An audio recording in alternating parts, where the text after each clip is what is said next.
질문을 하나 던지고 말씀을 시작하면서 몇 가지 자료를 보도록 하겠습니다. 대답을 한번 해보시기 바랍니다. 찬양대. 여러분은 오늘 왜 교회에 오셨습니까? 다시 질문하겠습니다. 여러분은 왜 신앙생활 하십니까? 이렇게 물으면 알면서도 선뜻 대답하기가 곤란해요. 이런 질문은. 제가 이 질문을 생각하다가 설문을 하나 찾았는데 한번 보여주실까요? 이 설문은 뭐냐면 교회 다니는 사람들에게 물었습니다. 당신이 교회를 다니는 이유가 무엇입니까? 이렇게 물었어요. 2017년도 설문인데 조금 됐지만 우리가 참고할 만하다고 생각해요.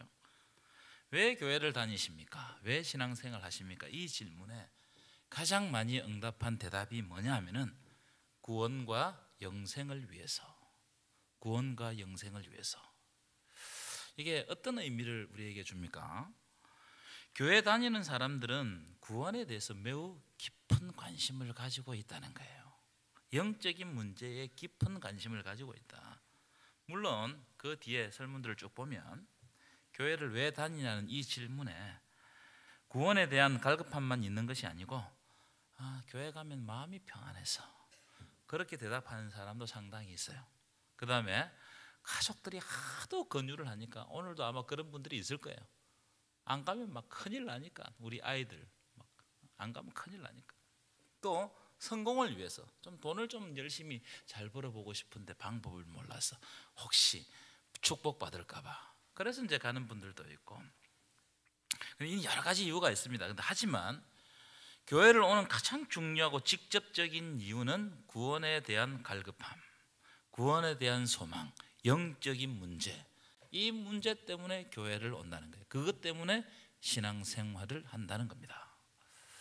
자, 이런 설문 결과는 이 설문을 반대로 설계를 해도 비슷한 경향을 보여요. 한번 보여주실까요? 이 반대 질문입니다. 당신은 왜 교회를 떠났습니까? 떠나려고 하십니까? 이 질문을 했어요. 가장 첫 번째 이유가 뭐냐 하면은 신앙의 회의가 생겨서 교회를 떠난다는 겁니다. 신앙의 회의가 생겼다는 거예요. 쉽게 이야기하면 믿음이 없어서 교회를 떠난다 이 말이에요. 그럼 그렇겠죠.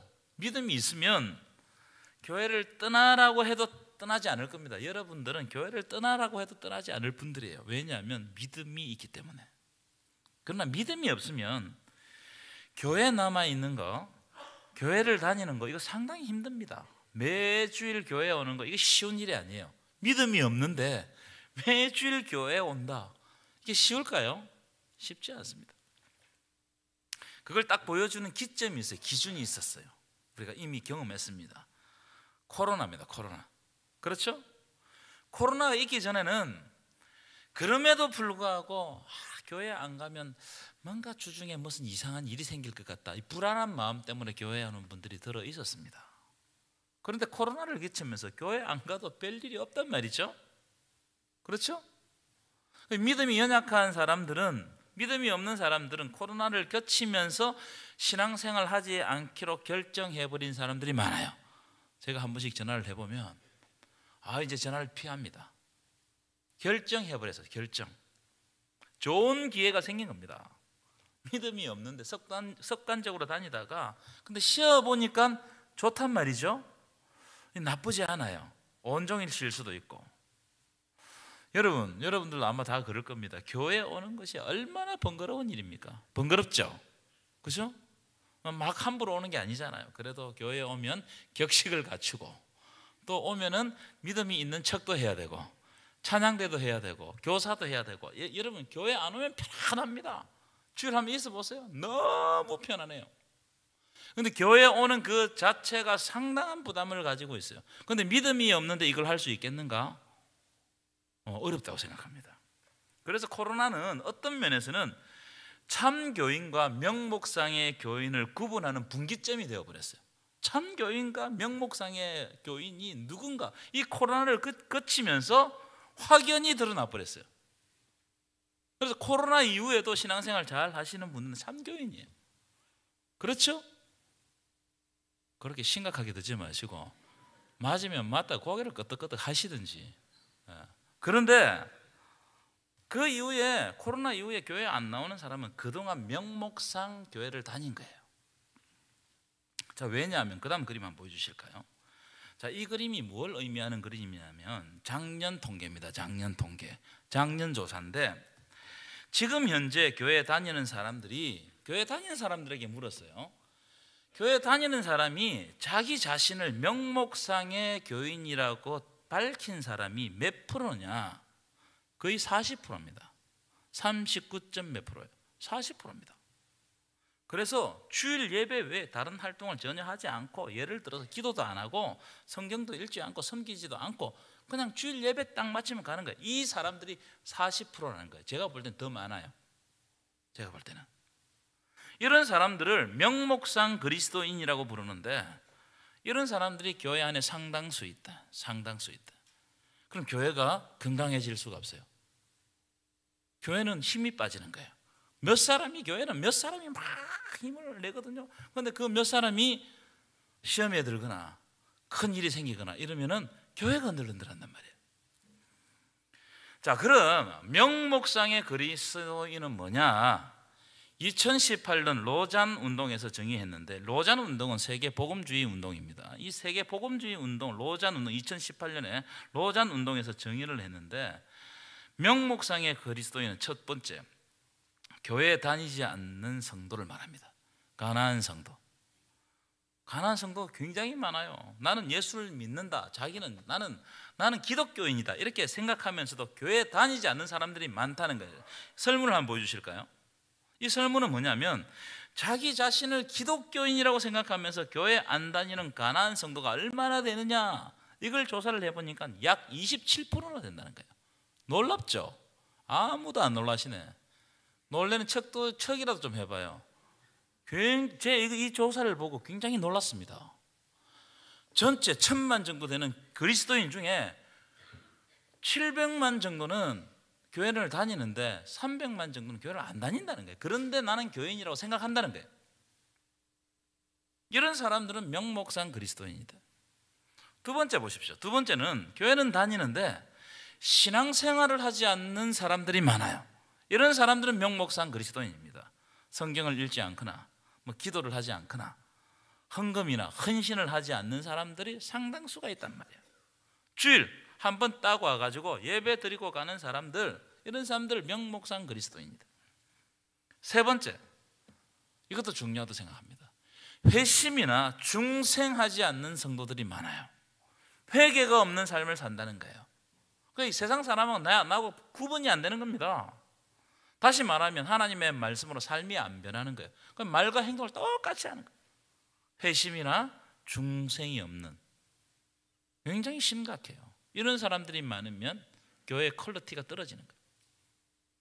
네 번째, 헌신이 없는 피상적으로 신앙생활을 하는 사람들이 많다는 겁니다. 그러니까 헌신을 하지 않는 사람들이에요. 여러분, 헌신하는 것이 쉬운 일이 아닙니다. 여러분, 헌신 한번 해보세요. 굉장히 어렵습니다. 이 헌신하는 게. 이런 사람들이, 명목상의 그리스도인들이 많은 교회는 성장하겠습니까? 성장하지 않겠습니까? 성장하지 않습니다. 건강한 교회가 될 수 없다는 거예요. 여러분, 우리 교회, 동부교회는 주님의 몸된 교회인 줄 믿습니다. 여러분, 주님의 몸된 교회라는 말은 예수님이 그 교회의 머리 되신다는 거예요. 예수님이 그 교회의 주인 되신다는 거예요. 여러분, 교회의 주인은 여러분들이 아닙니다. 내가 헌금했다고 내가 주인 되는 게 아니에요. 교회의 주인은 목사가 아닙니다. 장로가 아닙니다. 장로교라고 해서 장로들이 주인이 아닙니다. 교회의 주인은 누구시라고요? 예수님이 머리 되시고 오직 예수님이 주인 되시는 거예요.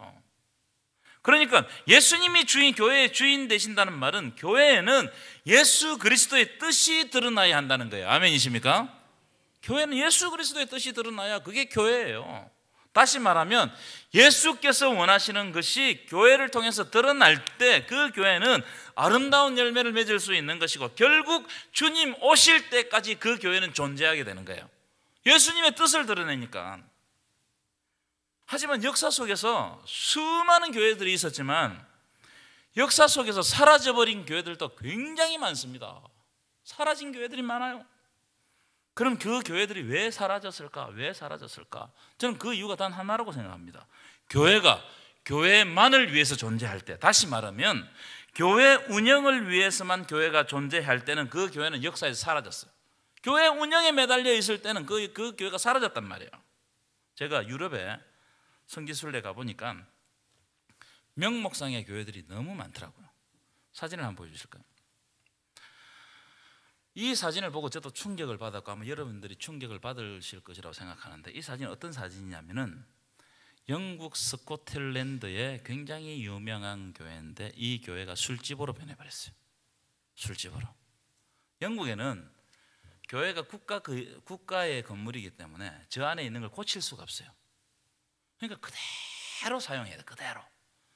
그대로 술집으로 사용하는 겁니다. 호텔로 변한 교회도 있었어요.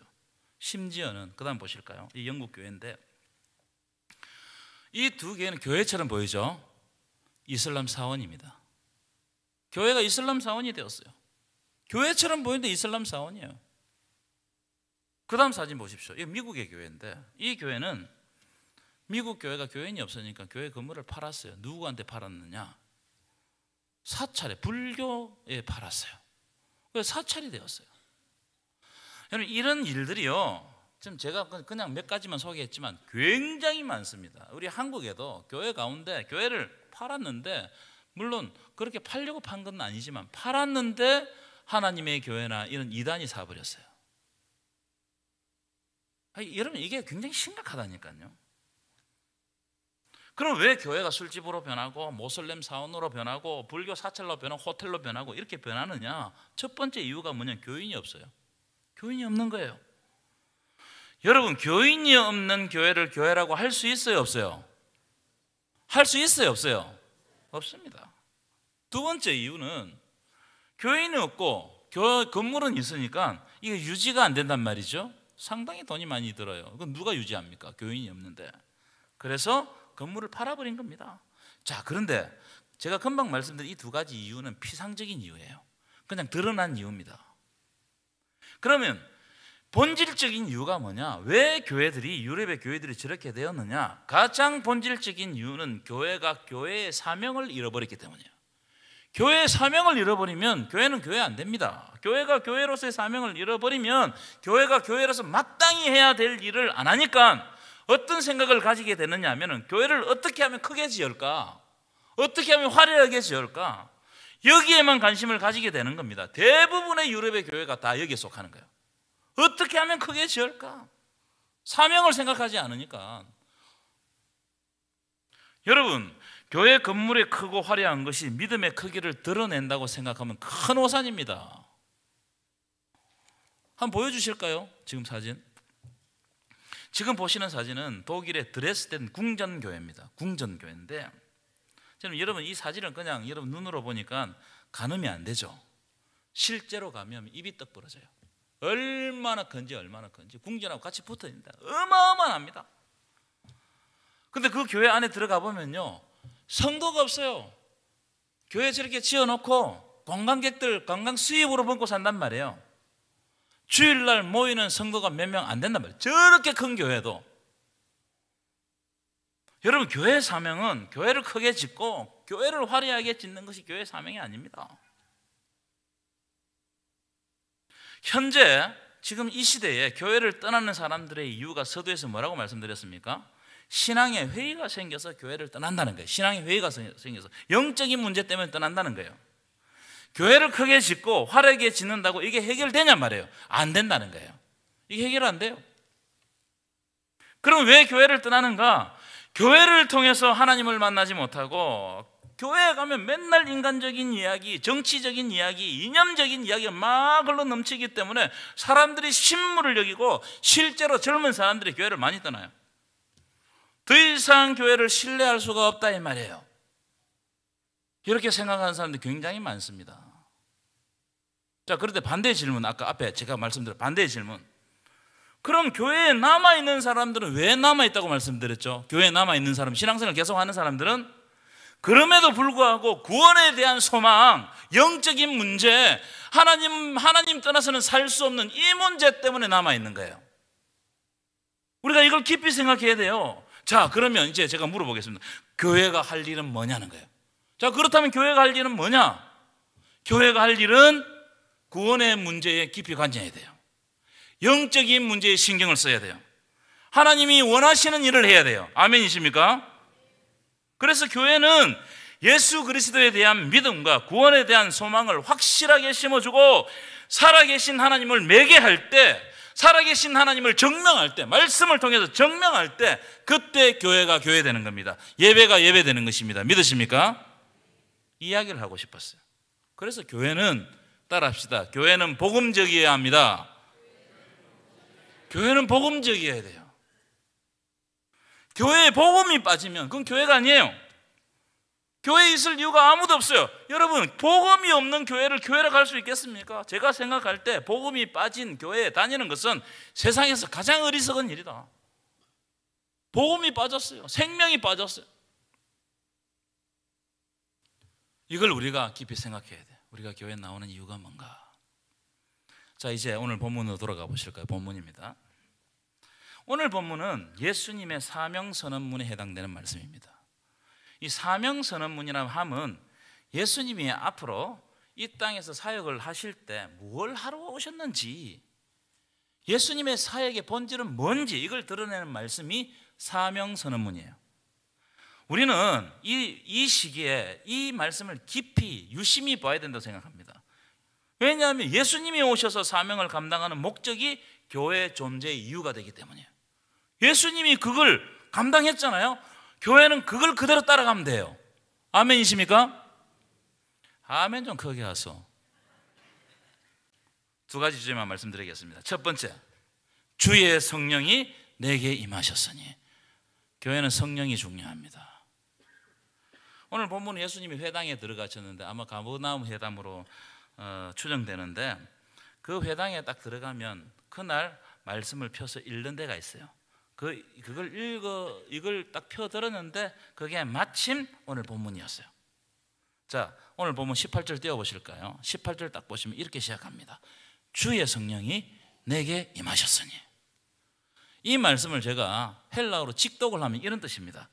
주의 영, 즉 하나님의 영이 내게 통째로 하늘로부터 완전히 쏟아졌다 이 말이에요. 하나님의 영이, 성령이 예수님에게도 막 쏟아지는 거예요. 여러분, 이 장면은 어떤 장면이냐면 예수님의 사역은 성령의 임재와 성령의 감동으로 말미암아 일하신다는 거예요. 예수님의 사역의 본질은 뭐냐? 성령의 임재, 성령의 일하게 하심, 성령의 감동으로 일하신다는 거예요. 누가복음 4장을 여러분 오늘 가서 한번 묵상을 해보십시오. 누가복음 4장에는 성령을 반복적으로 강조합니다. 성령을 강조해요. 왜냐하면 성령이 굉장히 중요해요. 예수님의 사역에서 성령은 너무나 중요해요. 자, 한번 읽어볼까요? 4장 1절입니다. 4장 1절. 4장 1절인데 우리 큰 소리를 읽겠습니다. 시작. 예수께서 성령의 충만함을 입어 요단강에서 돌아와서 광야에서 40일 동안 성령에게 이끌리셨다. 자, 이 장면은 어떤 장면이냐면 예수님이 마귀에게 시험 받기 전의 장면인데, 예수님이 마귀에게 시험 받을 때도 성령의 충만함을 받고 성령에 이끌려 마귀에게 시험 받으러 가셨단 말이에요. 그래서 그 시험에서 승리하셨다는 거예요. 성령의 이끌림을 받으셨다. 성령의 충만함을 받고 성령의 이끄심을 받으면 우리도 마귀의 시험에서 이길 줄 믿습니다. 4장 14절 보시죠. 4장 14절. 4장 14절도 보시면 이렇게 되어 있습니다. 한번 읽어볼까요? 시작. 예수께서 성령으로 갈릴리에 돌아가시니 그 소문이 사방에 퍼졌다는 거예요. 이 말씀은 마귀로부터 시험을 받고 승리하시고 이제 갈릴리로 가셔서 첫 번째 사역을 하시는데, 그 첫 번째 사역도 예수님 자기 마음대로 한 게 아니고 성령의 능력으로 갈릴리로 들어가셨다는, 성령의 능력에 의해서. 이 놀라운 이야기입니다. 예수님 마음대로 한 게 아니에요. 오늘 본문도 보시면 18절 보십시오. 주의 성령이 내게 임하셨으니. 무슨 말입니까? 예수님의 공생의 사역은 예수님의 마음대로 한 게 아니고 성령의 충만함, 성령의 이끄심을 받으셔서 공생의 사역을 하셨다는 거예요. 여러분, 예수님도 이렇게 성령의 충만함을 받고 성령이 이끄시는 대로 순종했다는 말은 우리 역시, 우리 교회 역시 성령의 이끄심에 순종해야 된다는 것입니다. 아멘이십니까? 그러니까 성령의 임재에 거하는 것은 너무나 중요하다. 오늘 보면 18절 다시 보십시오. 주의 성령이 내게 임하셨다. 이 말씀은 문법적으로 딱 보니까 성령이 한 번 딱 임하고 그만두었다 이 말이 아니에요. 주의 성령이 내게 임하셨다 이 말은 성령이 지속적으로 계속적으로 끊임없이 임하고 있다. 끊임없이 성령이 떠나지 않는다는 거예요. 그래서 예수님의 모든 사역은 성령과 함께하는 사역이고 성령이 주시는 능력과 지혜로 감당하는 사역이었다. 여러분, 이게 예수님의 사역의 본질이단 말이에요. 교회도 마찬가지입니다. 교회가 어떻게 태어났느냐? 예수님이 성천하실 때 사도행전 1장 4절 5절 말씀을 보시면 이렇게 되어 있어요. 사도와 함께 모이사 그들에게 분부하여 이르시되 예루살렘을 떠나지 말고 내게 들은 바 아버지께서 약속하신 것을 기다리라. 이 뭐예요? 성령을 기다리란 말이에요. 너희들 성령을 기다리라. 성령을 받기 전에 아무것도 하지 말라 이 말이에요. 요한은 물로 세례를 베풀었으나 너희는 몇 날이 못 되어 성령으로 세례를 받으리라. 이 약속을 해주셨어요. 그래서 이 약속을 들은 제자들과 120명의 성도들은 이 약속 붙잡고 마가 요한 다락방에 들어가 가지고 성령이 오시기까지 간절히 사모하면서 어떻게 했다고? 합심해서 기도했어요. 그래서 기도가 중요한 거예요, 여러분. 그때 오순절날 기도할 때 성령이 임했는데 그 성령으로 말미암아 교회가 생겨요. 교회가 출발하는 거예요. 교회가 성령으로 말미암아 살아 움직이는 거예요. 왜냐하면 성령의 능력과 일하심은 인간의 한계를 넘어서고 우리의 마음에 감동과 감화를 주시기 때문에 폭발적인 성장을 이루는 겁니다. 십자가에서 죽었을 때 제자들 다 도망갔거든요. 다 도망갔습니다. 그래서 숨어 지냈습니다. 그런데 성령의 임재를 경험하고 이들이 어떻게 했느냐면은 담대히 복음을 들고 역동적으로 움직이는 거예요. 시키지도 않았어요. 성령이 감동하니까 그들이 역동적으로 움직이는 겁니다. 성령께서 그들의 마음에 감동 주셨기 때문이고 성령이 주시는 감동으로 모든 일을 감당하니까 그 교회가 평안히 든든히 서가는 거예요. 아멘이십니까? 이 말씀입니다. 그래서 여러분 뭘 섬기고 있죠? 여러분 열정으로 섬깁니까? 아니면 성령에 의지하여 섬깁니까? 대답을 왜 못하세요? 사도행전을 성령행전이라고 합니다. 성령께서 어떻게 교회와 함께 하셨는가? 그리고 성령을 받은 교회는 뭘 했는가? 이걸 보여주는 말씀이 사도행전이란 말이에요. 그래서 성령행전이라고 합니다. 여러분 성령이 충만하지 않으면 우리가 하고 있는 일은 별 의미가 없어요. 인간적인 일이 되기 쉽습니다. 그러니까 자꾸 문제가 발생하는 거예요. 일을 열심히 하고 뭔가를 하면서도 문제가 발생하고 안 맞는 거예요. 왜요? 성령께 통치를 받아야 되거든. 성령의 조율을 받아야 되거든요. 성령이 주시는 마음으로 해야 되거든요. 여러분 성령의 임재를 위해서 기도하시기를 축원합니다. 성령이 중요하다. 성령께서 우리를 감동하는 것이 중요하다. 여러분 교회 안에 성령이 역사하지 않고 다른 것이 역사하면 교회는 반드시 문제가 생깁니다. 성령이 역사하지 않고 세상 정치가 역사하든지 이념이 역사하든지 욕심이 역사하면 그 교회를 떠나는 사람이 많다는 거예요. 교회 안에 성령께 사로잡힌 사람이 있으면 그 사람 주변으로 사람이 모여들어요. 왜냐하면 그 사람 때문에 선한 영향력을 보기 때문이에요. 성령의 역사를 보면 하나님께서 저 사람을 사용하시는지 알기 때문이에요. 여러분이 성령께 사로잡히는 사람 되시기를 간절히 축원합니다. 두 번째, 예수님의 사역은 복음 전거에 초점되어 있어요. 복음 전거. 예수님 복음을 전하셨습니다. 그리고 주의 은혜의 해를 이루는 것이 예수님의 사역의 핵심이었습니다. 여러분 성령이 임하면 그 전거가 뭐냐면 반드시 복음을 전하게 되어 있습니다. 모든 일에 복음이 우선입니다. 성령을 받은 사람은 반드시 복음 들고 살고 복음 위에 삽니다. 교회는요 복음 전할 때 계속 존재합니다. 복음을 전하지 않았던 교회들은 다 사라졌어요. 다 사라졌습니다. 여러분 착각하지 마십시오. 교회에 돈이 많으면 교회가 존재하고 돈이 없으면 교회가 사라진 줄 아십니까? 그거 아니에요. 교회가 건물이 크고 화려하면 교회가 존재하고 교회 건물이 없으면 천막에서 예배드리면 교회가 사라지는 줄 아십니까? 그렇지 않단 말이에요. 교회에서 여러 가지 무슨 프로그램을 많이 하면 교회가 존재한다고 생각하는 그 오산이다. 여러분, 교회는 복음을 전할 때 그곳에 교회가 서고, 그 교회가 복음을 다시 전하면 그 교회는 주님 오실 때까지 존재하고, 만약 복음을 전하지 않으면 그 교회는 존재 가치를 잃는 거예요. 여러분, 복음을 전하십니까? 우리 교회는 복음을 전하고 있습니까? 교회는 사명이 중요해요. 제가 일전에 말씀드린 교회 5대 사명 한번 띄워보실까요? 교회는 예배 드리는 곳입니다. 여기 목숨 걸어야 돼요. 레이투기야, 예배. 안 보이셨군요. 예. 섬김.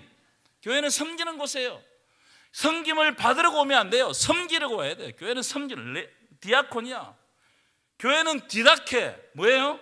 교육하는 거. 하나님의 말씀을 교육하는 거예요. 교회는 와서 주님의 이름으로 친교하는 겁니다. 교제하는 거예요. 가장 중요한 게 뭐냐면 교회는 선교와 전도하는 것이에요. 캐리그마, 하나님의 말씀을 선포하는 데가 교회다는 거예요. 우리가 흔히 성령의 임재를 생각할 때 성령의 임재를 이렇게 생각할 때가 많습니다. 어떤 황홀경에 빠져가지고 환상을 보고 큰 기적을 경험하고 또 예언과 방언을 말하는 것을 성령이 충만하다고 생각할 때가 많습니다. 물론 성령이 임하면 그런 현상이 드러납니다. 성령이 임하면 성령의 능력을 제한할 수 없기 때문에 어떻게 하나님께서 역사하실지 몰라요. 근데 여러분, 성령이 임하는 목적 자체가 신비한 황홀경을 경험하기 위해서 한 게 아니에요. 기적을 일으키기 위한 것도 아니에요. 예언과 방언을 말하게 하는 그 목적으로 성령이 임하는 게 아닙니다. 그런 현상들은 성령의 임재가 일어나고 나서 우리가 느낄 수 있는 그냥 외부적인 현상입니다. 목적이 수단이 될 수 없어요. 방언 안 받아도 성령이 임해요. 내가 예수 믿는다면, 고백한다면 방언 받지 않아도 성령이 우리와 함께 하시는 거예요. 아멘이십니까? 자, 그런데 성령이 임하면 반드시 일어나는 현상이에요. 반드시. 그게 뭐냐면 오직 성령이 너에게 임하시면 너희가 땅끝까지 이르러 내 정인이 되는, 복음의 정인이 되는 거예요. 너희는 모든 족속으로 제자를 삼아 아버지와 아들과 성령의 이름으로 세례를 베풀고 내가 너희에게 분부한 모든 것을 가르쳐 지키게 하라. 주님께서 우리에게 분부한 게 뭐예요? 복음입니다. 믿으십니까? 예수가 구원자시고 예수가 생명해 주시며 예수를 통해서만 하나님께로 갈 수 있다. 다른 이름을 우리에게 주신 일이 없음이니라. 이게 복음 아니겠어요? 성령이 역사하면 이 복음을 증언하는 거예요. 교회는 복음을 증언하는 곳입니다. 예수님도 오늘 말씀을 보면요, 주의 성령이 내게 임하셨으니 그 이유는, 주의 성령이 임한 이유는 뭐냐? 가난한 자들에게 무엇을 전하게 하시려고? 복음을 전하게 하시려고 내게 기름 부으시고 나를 보내사 포로된 자에게 자유를, 눈먼 자에게 다시 보게 함을 어떻게 하나요? 전파한다는 거예요. 눌린 자를 자유롭게 하고 주의 은혜의 해를 선포하게 하려 하심이니라. 여러분, 우리의 삶에는 여전히 우리를 포로로 만드는 일들이 많이 작용합니다. 그렇죠? 눈을 멀게 해서 하나님을 보지 못하게 만드는 일들이 많아요. 우리의 모든 병과 모든 약함이 우리를 억누릅니다. 여러분, 경제적으로 고통을 한번 당해보시면 헤어나갈 길이 없어요. 그때 복음을 통해서 주의 은혜의 해를 선포하는 것이 교회라는 거예요. 여러분, 성령이 함께 하시면 여러분 복음을 전하게 될 줄 믿습니다. 성령이 함께 하시면 그 복음, 주의 은혜의 해, 하나님의 오심, 하나님 나라의 완전함이 우리 교회를 통해서 드러나게 될 줄 믿습니다. 이게 오늘 예수님께서 받으신 사명의 사명. 교회는 뭘 해야 되느냐? 성령을 의지하고 복음을 전해야 돼요. 결론입니다. 교회는 뭘 해야 된다고요? 성령을 의지하고 복음을 전해야 돼요. 우리 주보 보시면 3월 23일 하기선 사모님, 이분 참 은혜가 많으신 분이에요. 폐를 다쳤는데 그럼에도 불구하고 아주 하나님 앞에서 겸손하게 행하시는 아주 이 간증에 감동이 있는 분입니다. 이 말씀 한 말씀을 듣기 위해서, 그분이 체험하신 그 하나님을 경험하기 위해서, 듣기 위해서 우리가 이 날을 마련한 거예요. 이날 여러분 마음을 여시고 여러분들도 오시고, 또 우리 교회에 그동안 신앙생활 하지 않기로 결정하시는 분들을 여러분 마음에 품으시고 기도하시면서 이 날을 기다리시고 그들에게 복음을 전해야 되는 건 교회의 일이다, 이 말이에요. 아멘이십니까? 이 일을 위해서 전력하시면 하나님께서 여러분 삶 가운데 크신 은혜를 더해 주실 줄 믿습니다.